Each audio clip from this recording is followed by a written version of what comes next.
Welcome to the show. My name's Luke. Today we are joined by new Bantamweight champion of the world for Valor Fighting Challenge, Jeromy the Adonis Mitchell. Jeromy, welcome back to the show. Hey, thanks for having me. Always a great time.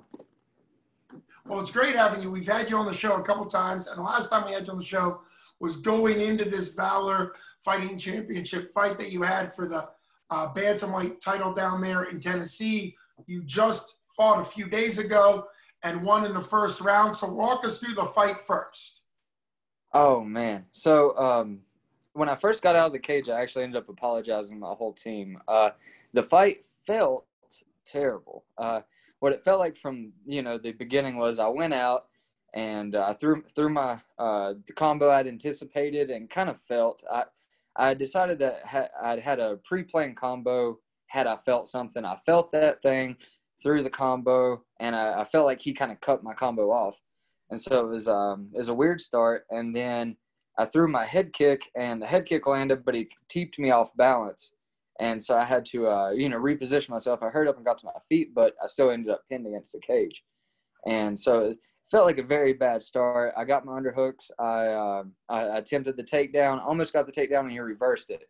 So at this point, I'm like, man, this is not going my way. Now, never did I think that I wasn't going to get the end result. It was just more like, I've got to deal with all of this while I'm trying to obtain this end result. And then, the finish happened. I got the takedown, got the finish. And honestly, it was definitely I thought it would be more surprising. But I told you in the build-up, I had been kind of just like visualizing it and playing it over in my head 1,000 times, and it felt familiar and truly relieving in a weird way. Relieving in the sense of it shows that visualization does work, and so does hard work. So, but yeah, honestly, the inside the fight, it felt way worse, and I got out and watched the video, and it looked nothing like what it felt. Well, you bring up a good point that time slows down when you're in the cage. And obviously, as the fighter, you have to focus second by second on what's happening. And sometimes it's hard to appreciate what is happening until after it's over, clearly. Now, when you took him down, you got him in a situation where you ended up with the rear naked choke. How often do you finish with that in practice? Is that one of your go-tos, or is that kind of a surprise for you?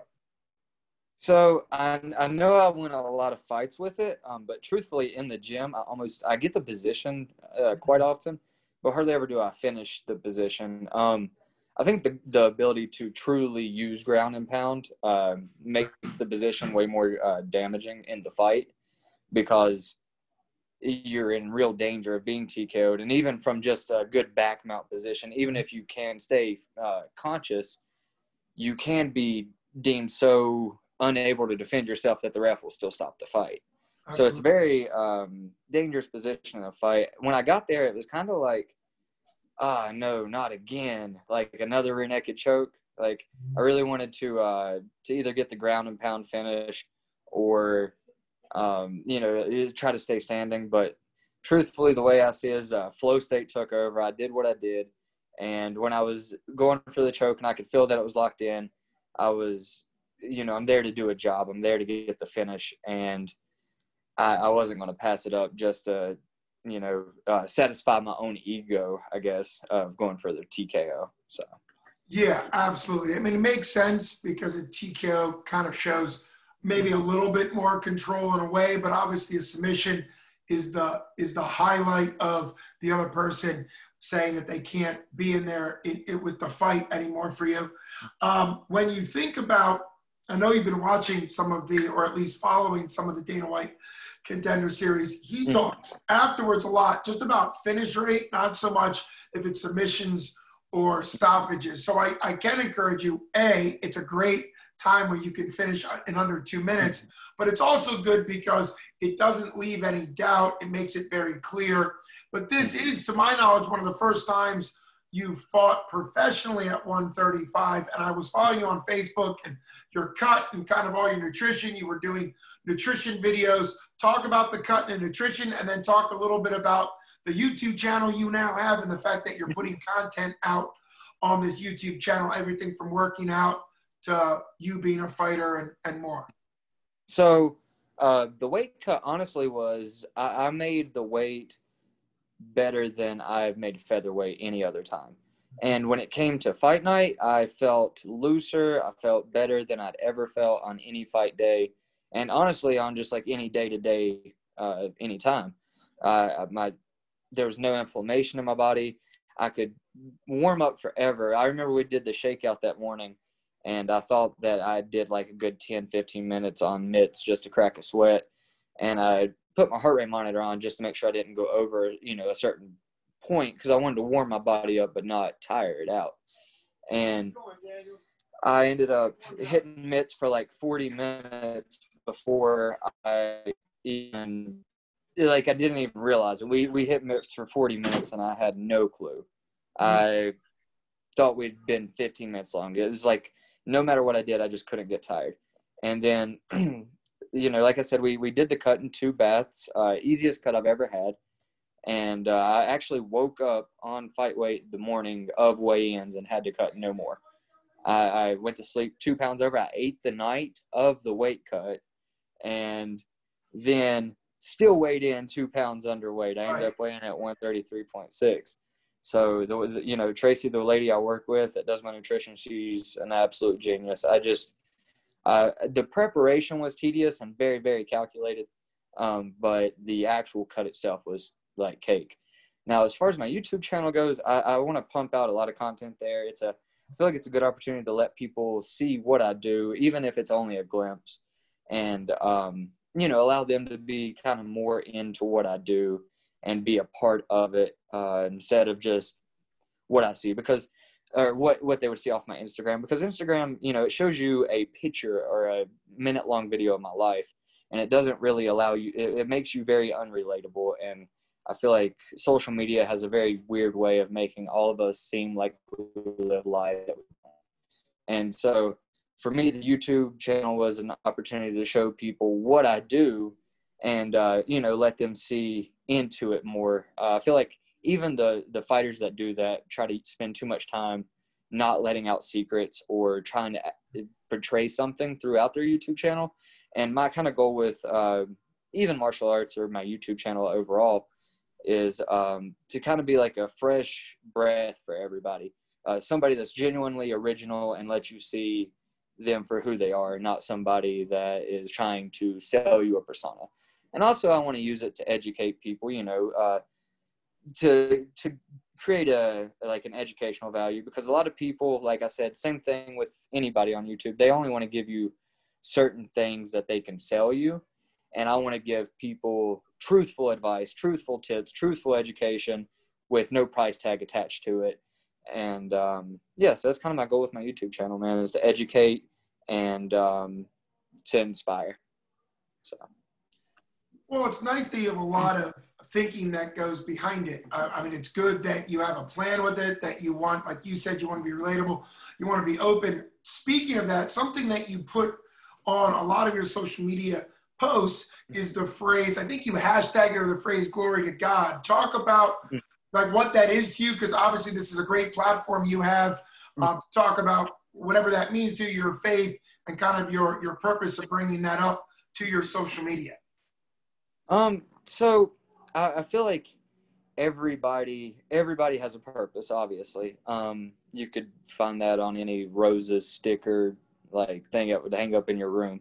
But for me, truthfully, I do think everybody has a purpose. And at the end of the day, my purpose to be here on earth is not to fight somebody in a cage. It's not to, do a YouTube channel. It's people get caught up thinking that their career is their purpose. My career is my outlet for my purpose. My purpose for me is to inspire people to live a better life. And for me, religion plays a large factor in my morals. And with that being said, I just try to lead and show people what I believe.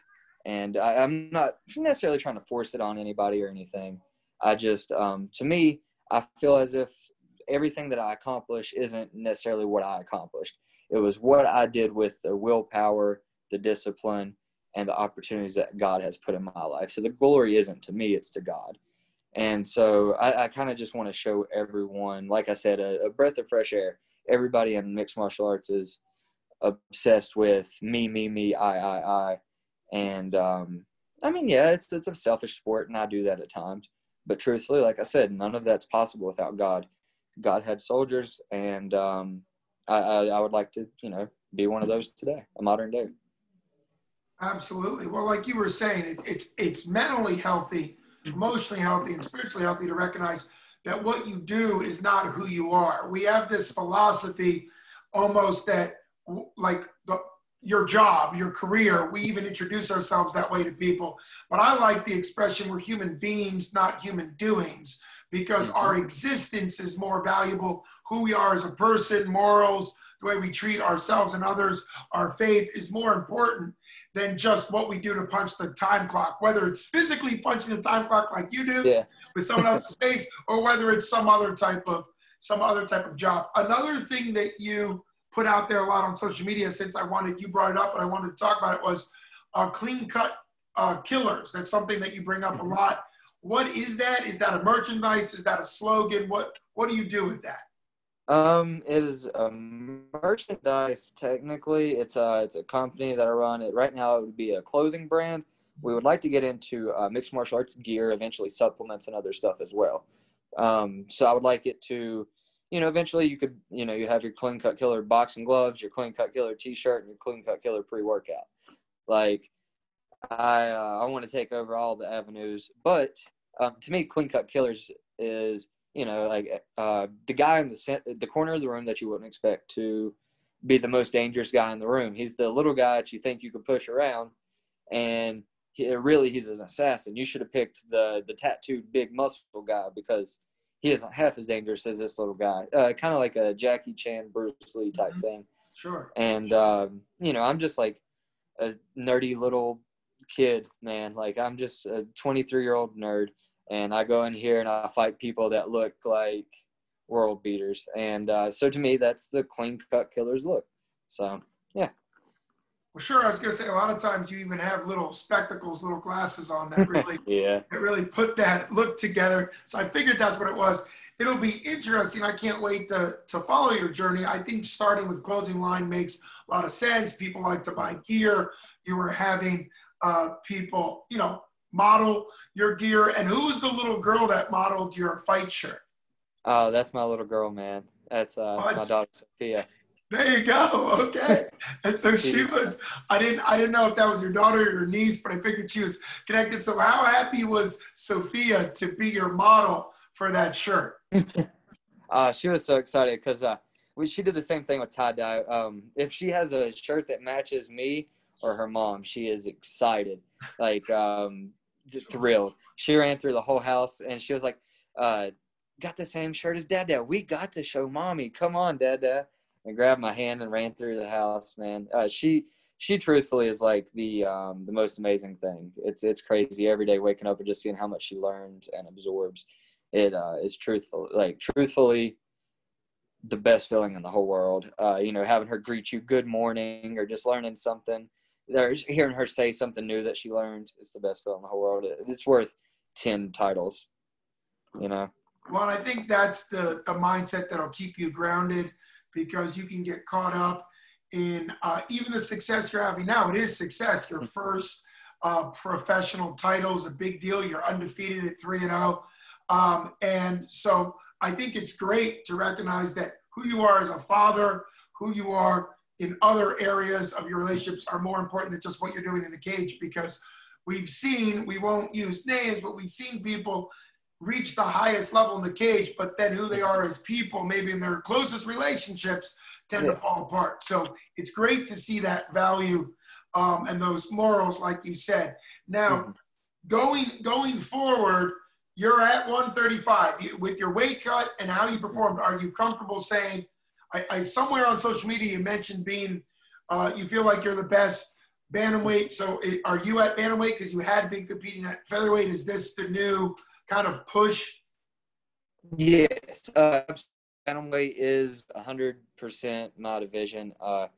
I don't care the level. I don't care if it's regional. I don't care if it's national. I don't care if it's global. It doesn't matter. I feel as I'm at the top of any top 15 anywhere you put me.